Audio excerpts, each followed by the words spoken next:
Today we are going to discuss about circulatory system. Circulatory system consists of heart, blood and blood vessels. So first of all we need to know what is heart. Just keep your hand on your chest and take a deep breath. You can feel that your heart is beating. So our heart is a strong cardiac muscle. It acts as a pump and is not bigger than the size of a fist. So today we are going to know about this amazing organ. So first of all we need to know that how does the heart work. We all know that there are four chambers in our heart. Right auricle, left auricle, right ventricle and left ventricle. Next is there are blood vessels also. There are two types of blood vessels. They are arteries. Here you can see that I have used red for arteries and blue for veins. Now, what are the functions of arteries and veins? Veins carry the blood towards the heart, and the arteries carries the blood away from the heart. Don't confuse here. Here you can see artery start with A and vein also start with A. So it is very easy to remember that arteries take the blood away from the heart. Arteries away.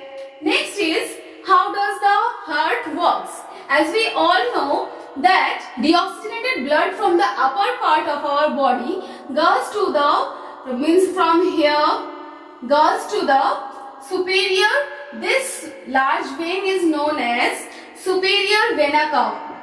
It is known as superior vena cava.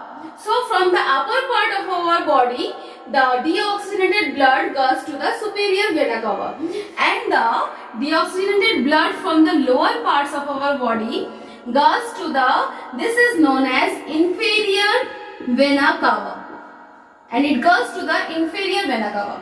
Now the deoxygenated blood is stored in our right auricle.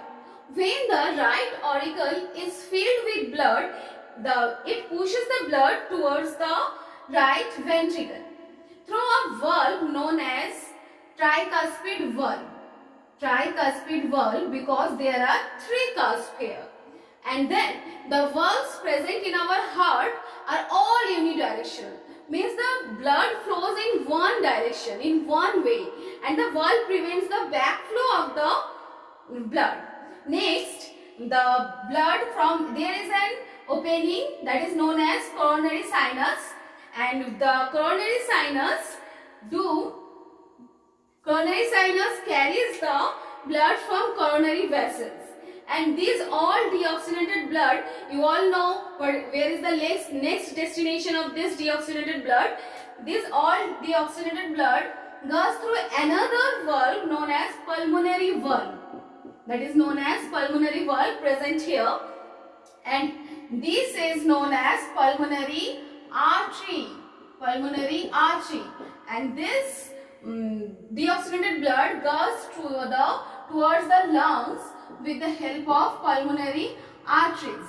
In lungs, the deoxygenated blood get oxygenated, and again after oxygenation it goes to the heart, towards the heart once again with the help of pulmonary vein. These are known as pulmonary veins. Here we can see that the blood are going towards, that is why we have used pulmonary veins. Now from this oxygenated blood is gone to the left auricle, and from the left auricle pushes the oxygenated blood towards the left ventricle with the help of another valve that is known as mitral valve.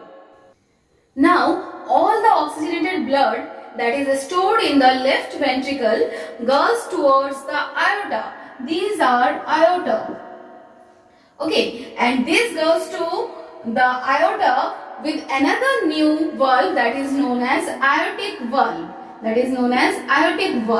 the help of this aortic valve, the oxygenated blood goes to the aorta, and from aorta it is transported through throughout our bodies with the help of blood vessels.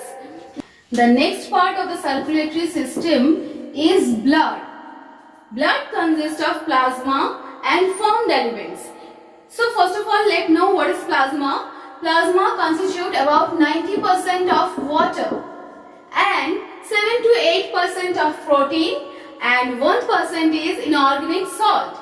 The main function of plasma is to transport the food, metabolic waste, hormones, oxygen, carbon dioxide, etc. Next is formed element. Inside the formed element, there are three particles: RBC, red blood cells or erythrocytes. These are formed inside the bone marrow of ileum and breastbone.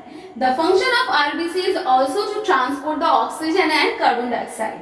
And after them it is WBC, that is white blood cells or leukocytes. These are known as scavengers of the body or soldiers of the body, as it engulfs the foreign particles. Next is platelets. It helps in the blood clotting. The third component of circulatory system is blood vessels. It consists of again three vessels, that are veins, arteries and capillaries. We are already familiar with veins and arteries. Veins carry the blood towards the heart and arteries away the heart, and capillaries are found in the junctions of veins and arteries. Hope you all have understood the circulatory system. Thank you. Have a nice day.